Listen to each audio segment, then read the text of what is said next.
सियासी मैदान की हर बड़ी खबर से आगाह रहने के लिए हमारे चैनल आजाद सियासत को सब्सक्राइब करें और बेल आइकन को प्रेस करें। अस्सलाम वालेकुम, आप देख रहे हैं आजाद डिजिटल और मैं हूं बतूल राजपूत। मेरे साथ सीनियर सियासतदान बैरिस्टर सैयद अली जफर साहब मौजूद हैं। उनसे बात करेंगे प्रेजेंटली मुज़ाकराती पोजीशन के ऊपर और पीटीआई के इंट्रा पार्टी पोजीशन पे। बैरिस्टर साहब, जो मुलाकात हुई है बैरिस्टर गौहर की चीफ के साथ, हम समझ लें कि ये एक सियासी मुलाकात है, ऑल्दो डिनायल आया है सहाफियों की तरफ से भी और अस्करी ज़राए की तरफ से।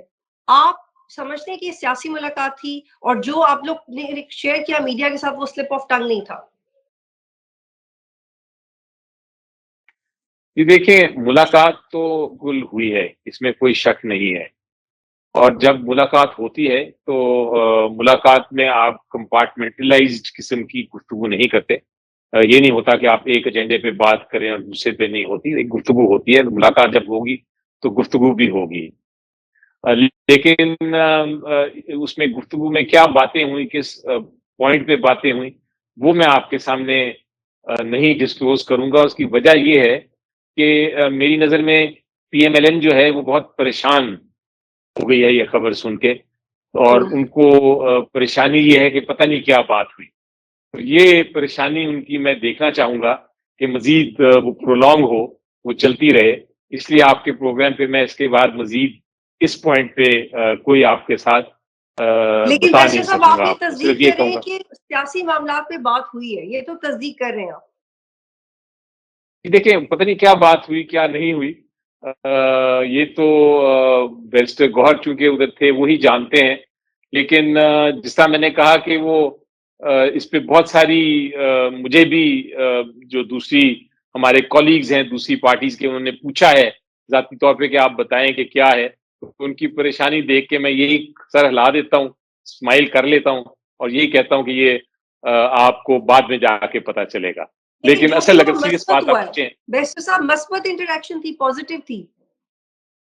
हाँ जी, देखिए, पॉजिटिव भी होती है जब इस तरह की बातें हों। अगर सिक्योरिटी की बात थी वो भी पॉजिटिव थी, अगर कोई और बात है वो भी एक तरह से आपकी पॉजिटिव ही होती है। तो लेकिन वाज़ेह तौर पे आपको ये बताता चलूं कि ये जो गुफ्तगू होती है वो उसमें सिक्योरिटी के इश्यूज भी जरूर आते हैं। अच्छा बैरिस्टर साहब, ये बताइएगा, मैं आपको डिग कर रही हूँ, I am sorry but you respect our profession as well, हमें खबर भी चाहिए होती है। तो बैरिस्टर साहब, आपको लग रहा है कि इस मुलाकात के बाद रिहाई के चांसेस बढ़ गए हैं, क्योंकि ये तो आपने कहा कि मजबूत मुलाकात है। जी देखिए, ये तो मैं आपको बता सकता हूँ। ये तो जवाब बड़ा सिंपल है और वो ये है कि इस मुलाकात से रिहाई इमरान खान साहब का कोई ताल्लुक नहीं। और उसकी वजह ये है कि इमरान खान साहब ने बड़ा खुद कह दिया है और बार बार कहा है, मुझे कहा है कि आप रिपीट भी करें, कि वो मुज़ाकरात में किसी किस्म की डील अपने लिए नहीं लेंगे।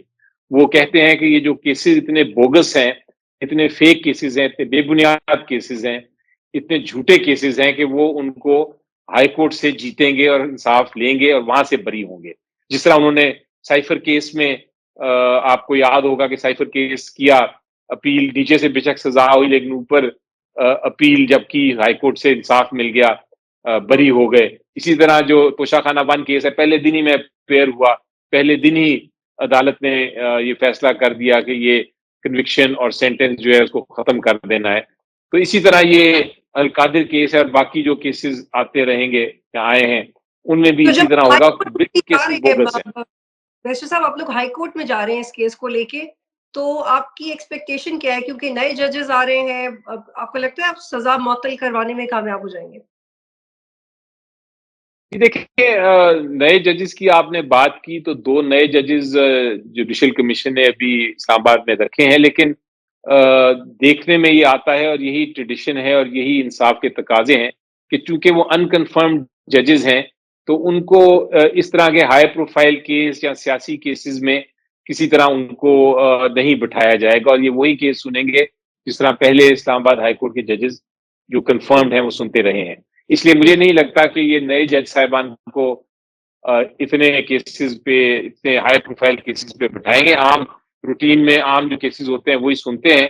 अगर ऐसा हुआ कि उनको बिठाया गया तो फिर ऑब्वियसली हम ये अदालत को बताएंगे और समझाएंगे कि ये आप ज्यादती ना करें नए जजेस के साथ जो आए हैं। आप उनका करियर में अभी वो कंफर्म नहीं हुए, तो आप उनको ये बड़े केसेस कैसे दे सकते हैं? तो हमें यकीन है अगर ये ऐसा पहली बार तो होगा नहीं, अगर हुआ और हमने ये इतराज उठाया तो उसके बाद वो नहीं सुनेंगे वो वाला केस। ठीक है, तो बैरिस्टर साहब इसलिए उसमें हमें कोई फिक्र नहीं।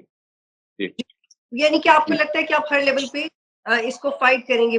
बैरिस्टर साहब, मरवत साहब 7 दिन हो गए इंटरव्यूज नहीं दे रहे, उनको शो कॉज नोटिस भी आते रहते हैं, उनकी पोजीशन क्या है? रऊफ हसन साहब कहते हैं उनको डीसीट करवाएंगे, नए इलेक्शंस करवाएंगे, लेकिन पार्टी में एक्चुअली पोजीशन क्या है? क्योंकि आपकी पार्टी में ऐसी तोड़-फोड़ रही तो आप लोग कैसे अपनी सासी से आप मेंटेन रखेंगे? देखिए, अल्टीमेटली कोई कौन रहता है पार्टी में, कौन नहीं रहता, ये तो इमरान खान साहब ने फैसला करना है और वो उसको सारी चीज़ों को जज करके फैसला करते हैं। बाकी रहे इख्तिलाफ़ात, मेरा ख़्याल है वो होते हैं पार्टी में। और हर शख्स जो है, हर सियासतदान जो पार्टी को जॉइन करता है, ज़्यादातर वो अपने नज़रिए के तहत जॉइन करता है, वो किसी से डिक्टेशन लेने के लिए नहीं करता जॉइन, और उनका अपना ख़यालात होते हैं, वो इज़हार भी कर सकता है ख़यालात का। तो अगर वो ख़यालात इज़हार करने पे किसी 2 सियासतदानों में एक ही पार्टी में अगर कोई झगड़ा हो जाता है या कोई इश्यू राइज़ होता है, तो वो पर्सनल उसको हम समझेंगे, उसको हम पार्टी लेवल पे नहीं कहते। हाँ, अगर अल्टीमेटली कोई ऐसा काम वो करे, कोई एक शख्स भी जो पार्टी के खिलाफ हो, नज़रिए के खिलाफ हो, करप्शन में इन्वॉल्व हो, तो फिर उसको निकाला जा सकता है शो कॉज देके, और उसके लिए प्रोसीजर्स भी हैं। लेकिन सिर्फ इस बात पे कि आप एक मुख्तलिफ राय रखते हैं किसी पॉइंट पे या एजेंडे पे, किसी को निकाला नहीं जा सकता। तो फिर रऊफ हसन का ये बयान गैर ज़िम्मेदाराना है, उनको नहीं देना चाहिए था? नहीं, देखिए, उन्होंने बयान किस कॉन्टेक्स्ट में दिया ये मुझे नहीं पता। मैं तो आपको एक जनरल स्टेटमेंट की बात कर रहा हूँ कि अगर कोई भी शख्स को निकालना है तो उसका एक प्रोसेस होता है, और मेरी नज़र में अगर कोई सीनियर लीडर है और उस लीडर को हटाना है आपने, तो वो फिर इमरान खान साहब खुद ही फैसला करेंगे उसका अल्टीमेटली, और फिर उनका जो फैसला होगा वो हतमी होगा। ठीक है, बैरिस्टर साहब, अब आपके हार्डलाइनर्स क्या आपकी पोजीशन खराब कर रहे हैं? आप मुज़ाकरात कर रहे हैं, लेकिन शहबाज गिल और कासिम सूरी जो इंटरनेट पे बात करते हैं, वो आपको सूट नहीं करता? देखिए, ये तो होता है कि आपका जो कुछ लोग बाहर बैठे हैं और कुछ लोग जो अंदर हैं, वो अंदर वाले बाहर की नहीं समझते कि क्या, और गलती कर जाते हैं। बाहर जो बैठे हैं वो इंटरनल स्ट्रेटजी क्या है उसको नहीं समझते कई बार, और गलती कर जाते हैं। तो जब वो इस तरह की गलतियां होती हैं, और ये हकीकत है कि होती हैं, तो फिर उस वक्त आप बाद में करेक्ट कर लेते हैं उनको, और करेक्ट करके आगे चलते हैं। ये कोई, मैं इसको नहीं समझता कि कोई इतनी मेजर इश्यू होता है ये। हाँ, अगर आप कंसिस्टेंटली अगर आप एक पार्टी की स्ट्रेटजी के खिलाफ रहेंगे, तो फिर जिस तरह मैंने कहा कि फिर एक मौका आएगा कि आपको बताना पड़ेगा उनको, या जो भी स्ट्रेटजी के बाहर जा रहा है, कि आप जो कह रहे हैं गलत है, आप इसको रिट्रैक्ट करें। वरना आप जिसको कहते हैं प्ले इन द जॉइंट्स की आप बहुत इजाज़त देते हैं, हर पॉलिटिकल पार्टी इजाज़त देती है, और कई बार आपको नहीं पता होता कि फैसला हो रहा है और क्यों हो रहा है और उसकी क्या वजूहात हैं, तो फिर आप अपनी ही पार्टी के लोगों को तनकीद का निशाना बनाते हैं। लेकिन जब आपको पता चलता है कि हकायक क्या है, तो फिर आप उसको दुरुस्त भी कर लेते हैं। और इन हेडलाइनर्स की वजह से भी, और जो आपके सपोर्टर्स ट्रंप की इनॉग्रेशन में मोहसिन नकवी और बिलावल साहब की तस्वीर लेके गए, आपको लगता है कि इन सब की वजह से इदारों से आपके जो मामलात हैं वो मुतासर मजीद नहीं होंगे, या इसको आप आज़ादी का जी, हक देखें, देखिए, पहली बात तो ये है कि जहाँ तक आज़ादी का हक है, मैं बड़ा वाज़ेह हूँ, इस पे बड़ा क्लियर हूँ कि आज़ादी का हक तो है आपका। आप आज़ादी राय बिल्कुल, आपको कोई नहीं रोक सकता, अगर कोई रोकता है तो खिलाफ वर्जी करता है आपके हकूक की।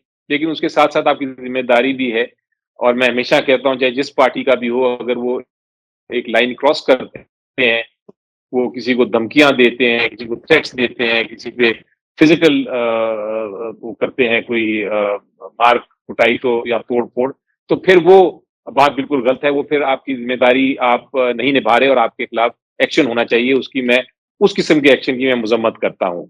लेकिन जहाँ आपने ये प्रोटेस्ट की बात की, जो ट्रम्प वाली प्रोटेस्ट की, वो मेरी नज़र में उन लोगों को, यहाँ जो अमेरिकन कल्चर है जमहूरियत का, वहाँ इस तरह की प्रोटेस्ट को कोई फ़र्क नहीं पड़ता, उसको बुरा नहीं समझा जाता।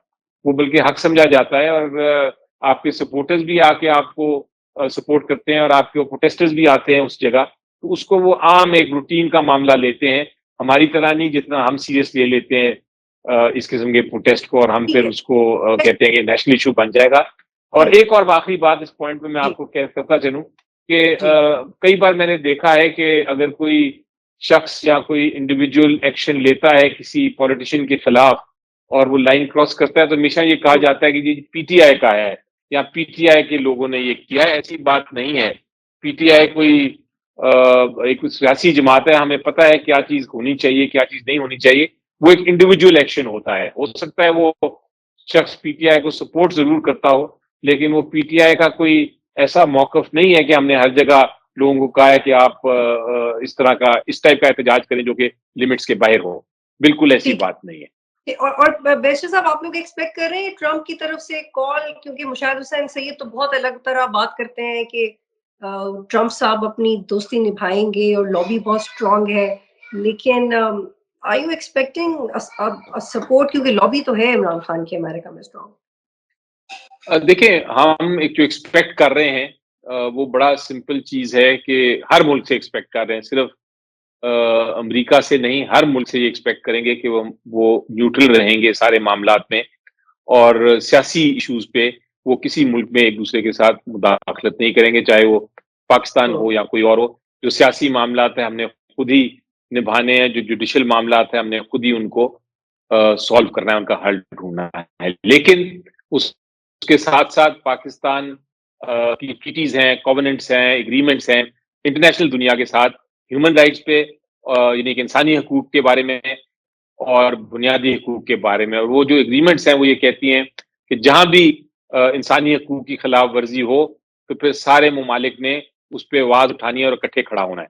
तो हम ये एक्सपेक्ट करेंगे हर मुल्क से, जो भी मुल्क है, कि जहां जिस जगह पे भी ज्यादती हो रही हो, ह्यूमन राइट वायलेशन हो रही हो, खिलाफ वर्जी हो रही हो इंसानी हकूक की, वहां वो साथ खड़े होंगे। जिस तरह गाजा में पाकिस्तान ने आवाज उठाई, हम उम्मीद रखते थे कि सारे ममालिक इकट्ठे खड़े होंगे।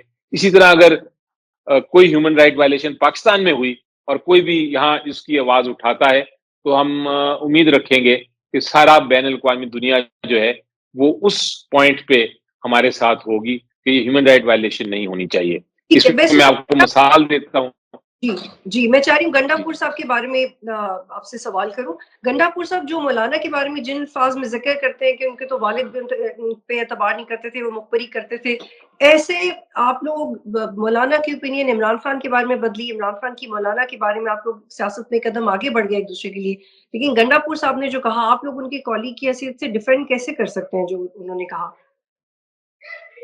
जी देखें, मैं तो हमेशा ये कहता हूँ कि सियासत में आप एक दूसरे पे इख्तलाफ करते हैं, जरूर करते हैं, करना भी चाहिए। आपको इश्यूज पे बात करनी चाहिए, आपको पॉइंट्स पे बात करनी चाहिए, आपको प्रिंसिपल असूलों पे बात करनी चाहिए, आपको नेशनल इंटरेस्ट में बात करनी चाहिए और एक दूसरे पे पूरी तनकीद करें। पर्सनल ना मैं हुआ हूं ना मैं उसकी बात करता हूँ कभी कि किसी के खिलाफ पर्सनल होना चाहिए। मेरी नजर में मौलाना साहब एक बड़े सीजन्ड पॉलिटिशियन हैं, एक सियासतदान है, वो दूरअंदेश हैं, उनको बहुत समझ है पाकिस्तान की सियासत के बारे में। मैं भी उनसे सीखना चाहूंगा कि सियासत क्या होती है, किस तरह की जाती है।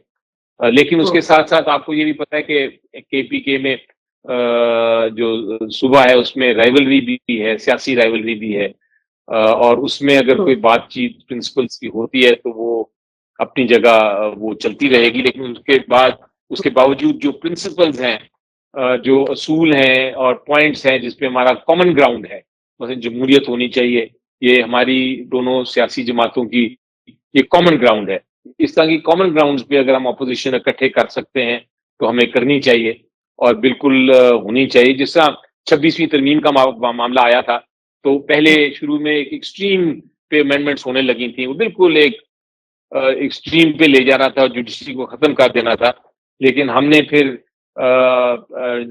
मौलाना साहब की जमात के साथ खड़े होके और दूसरी दीगर जमातों के साथ मुशावरत करके एक तरह से उसको काफी हद तक रोका और काफी हद तक उसको दुरुस्त किया 26वीं तरमीम को। तो इसलिए कर दिया। बैरिस्टर साहब, 26वीं तरमीम के हवाले से मेरे आपसे आखिरी 2 सवाल हैं, उसका शॉर्टली जवाब दीजिएगा कि एक तो 26वीं आईनी तरमीम का मामला उसी आईनी बेंच के सामने है जो इस तरमीम की वजह से बना, तो फिर उसमें ट्रांसपेरेंसी क्वेश्चनेबल हो जाती है। दूसरी बात है कि आप 26वीं आईनी तरमीम के खिलाफ थे, लेकिन आप और बैरिस्टर गौहर उसके बाद बनने वाले जुडिशरी कमीशन का हिस्सा भी हैं। तो ये भी पहली बात में भी तजाद है, दूसरी बात में भी तजाद। ठीक है, आपके दूसरे सवाल का जवाब मैं पहले दे देता हूँ। जहां तक 26वीं तरमीम है, आज के दिन पाकिस्तान में 26वीं तरमीम आइन का हिस्सा है। बेशक उसको चैलेंज किया हो आपने सुप्रीम कोर्ट में, जब तक सुप्रीम कोर्ट इसको खत्म नहीं करेगा ये आइन का हिस्सा है। अगर वो आइन का हिस्सा है तो जुडिशल कमीशन भी आइन का हिस्सा है, जो कि अपॉइंटमेंट कर रही है जजेस को। ये नहीं हो सकता कि हम ये मैदान छोड़ दें और हम ये कहें कि ठीक है, हम अदालती फैसले पे ही रिलाय करेंगे और ये अपॉइंटमेंट्स उनको करने दें जो मर्जी उनकी मनमानी हो। और कल को अगर हाई कोर्ट, सुप्रीम कोर्ट ये कहता है कि ये 26वीं तरमीम दुरुस्त है और इसको हम सेट असाइड खत्म नहीं कर सकते, तो फिर हमने ये मैदान खुला छोड़ दिया होगा और बड़ा नुकसान होगा। इसी तरह है जैसा कि पार्लियामेंट में हम कहते हैं कि स्टोलन मैंडेट तो जरूर है, स्टोलन मैंडेट वाली हुकूमत है, ये पार्लियामेंट स्टोलन मैंडेट वाला पार्लियामेंट है, लेकिन उसके बावजूद हम पार्लियामेंट में हिस्सा ले रहे हैं क्योंकि हम मैदान नहीं छोड़ना चाहते। तो इसलिए ये कहना कि हम ये इसमें कोई कॉन्फ्लिक्ट है, कॉन्फ्लिक्ट नहीं है। हकीकत ये है कि 26वीं तरमीम है और उसके तहत जेसीपी है, तो हम इसमें हिस्सा लेंगे। अगर हमारा जो चैलेंज है वो कामयाब हो जाता है, तरमीम खत्म हो जाती है, तो फिर हम यकीनी तौर पे ये सब कुछ खत्म हो जाएगा और हम फिर दोबारा से अपॉइंटमेंट्स होंगी पुराने तरीके के तहत। अब दूसरा सवाल आपका जो था, पहला सवाल जो था जिसका जवाब मैंने नहीं दिया था, वो ये था कि क्या ये जो 2 नए जजेस बने हैं, क्या ये जो कॉन्स्टिट्यूशनल बेंच बना है 26वीं तरमीम के तहत, क्या यही सुनेगा केस और यही फैसला करेगा? तो जी, ये बात दुरुस्त है आपकी कि वही केस जो 26वीं तरमीम का चैलेंज है, ये कॉन्स्टिट्यूशनल बेंच सुन रहा है।